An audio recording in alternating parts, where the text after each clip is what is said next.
Toujours avec Clément Bocco qui nous conduit cette fois à une opération de collecte de sang.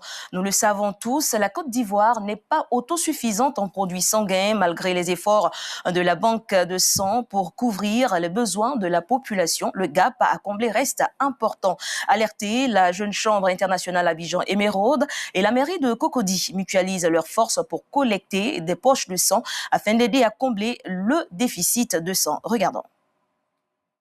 Les agents de la mairie de Cocody, les membres de la Jeune Chambre internationale Abidjan Émeraude et les populations de Cocody répondent à l'appel de la banque de sang. Objectif du jour, collecter une centaine de poches de sang. C'est mon fils qui avait eu problème de sang comme ça, pour chercher même groupe de sang de mon fils, même là, c'était pas là même. Donc, on n'a pas pu gagner sang là, puis mon fils est décédé en 96 à Demokoro. Quand j'entends ça, j'ai donné mon sang pour sauver ceux qui sont malades aussi. À côté des bénévoles au passé douloureux comme celui d'Awa, des bénévoles venus spontanément.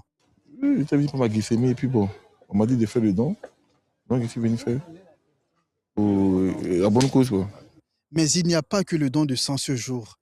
Avec l'ONG Vicenne Cœur Saint, d'autres actions gratuites au profit des populations de Cocody. Ce sont entre autres le contrôle de la glycémie et de la tension artérielle, d'où ces conseils pour éviter les maladies métaboliques. Nous devons bien dormir, bien manger et puis pratiquer le sport, surveiller notre alimentation et notre poids aussi pour éviter l'obésité. Co-organisatrice de l'événement, la Jeune Chambre Abidjan Émeraude se réjouit de l'engouement des populations et appelle chacun au sens du devoir citoyen. Le sang, c'est la vie. Et aujourd'hui, plusieurs personnes, malheureusement, meurent par faute de sang. Et nous pensons que cette action citoyenne doit continuer.